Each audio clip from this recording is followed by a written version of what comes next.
The vessel is SAS Assegaai, and she's actually part of the South African Naval Museum, but we run her on behalf of them because the Navy will not or cannot spend money on non-operational projects.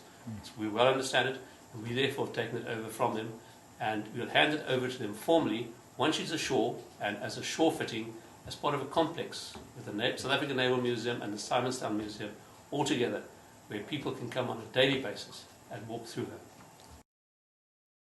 The aim of the museum is basically, it'll be the first naval vessel ever preserved by the South African Navy. We feel it's important to preserve our history. Secondly, we want to preserve the first of our submarines because it is a major step by an independent South African Navy. Up until the 60s, we were almost a part of the Royal Navy.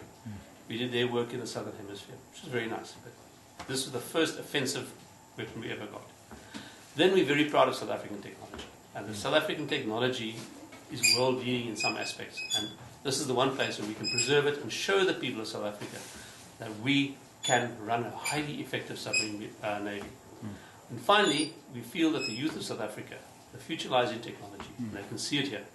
We feel that they should be aware of the importance of maths and science. And we see ourselves as an educational tool, not to teach them, but to influence them into learn, to get their interest. And we have had in schools where kids have come through, the biggest question we get asked is, how do we join the Navy? I think this is critical. So that's why we want to preserve it for future generations.